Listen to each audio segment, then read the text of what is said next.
दोस्तों, सीरियल की शुरुआत होती है एक जबरदस्त ट्विस्ट से।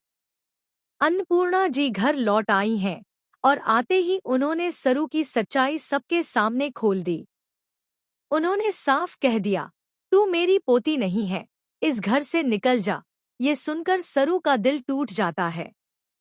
इधर अनिका की पोल खोलने के लिए सरू उस पर पानी डाल देती है और हाथ में मसाला लेकर आगे बढ़ती है। तभी कामिनी चौंक कर पूछती है, क्या कर रही हो सरू? पूरे घर में आग लगाना चाहती हो क्या?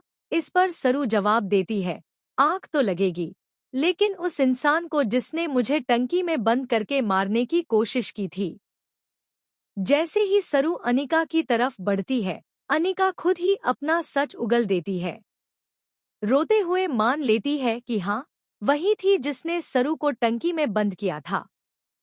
वो माफी मांगने लगती है, लेकिन चंद्रकांत गुस्से में फट पड़ता है। अनिका सफाई देती है कि उसने जानबूझकर ऐसा नहीं किया था, गलती से टंकी बंद हो गई। लेकिन जब लड्डुओं की सच्चाई सामने आती है और सर्वेंट बता देता है कि लड्डू अनिका ने ही दिए थे, तब चंद्रकांत का गुस्सा सातवें आसमान पर पहुंच जाता है। वो कह देता है, बस बहुत हुआ, अब तुम्हें जेल जाना ही पड़ेगा, और तुरंत पुलिस को बुला लेता है। गुस्से में अनिका चाकू उठाकर सरू के पास पहुंचती है और कहती है, तुमने मुझे जेल तो भिजवा ही दिया, अब मुझे मार भी दो। लेकिन सरू उसे समझाती है।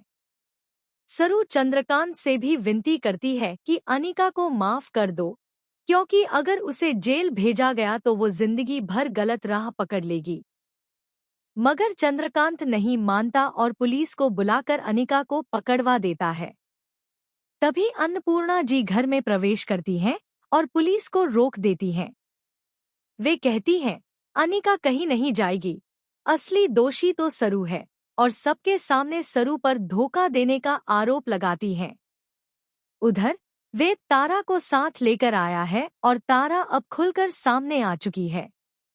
वेद अपने दिल की बात कहने और तारा को प्रपोज करने के लिए अंगूठी भी लाया है। तारा अब चाहती है कि सरू और वेद की शादी कभी न हो। दूसरी ओर सरू दादी यानी अन्नपूर्णा जी के पास जाती है और कहती है, दादी, न जाने मैंने कौन सी गलती कर दी, लेकिन अब मैं इस घर में एक पल भी नहीं रुक सकती। मैं हमेशा के लिए जा रही हूँ। ये सुनकर दादी फूट फूट कर रो पड़ती हैं। लेकिन बड़ा सवाल ये है,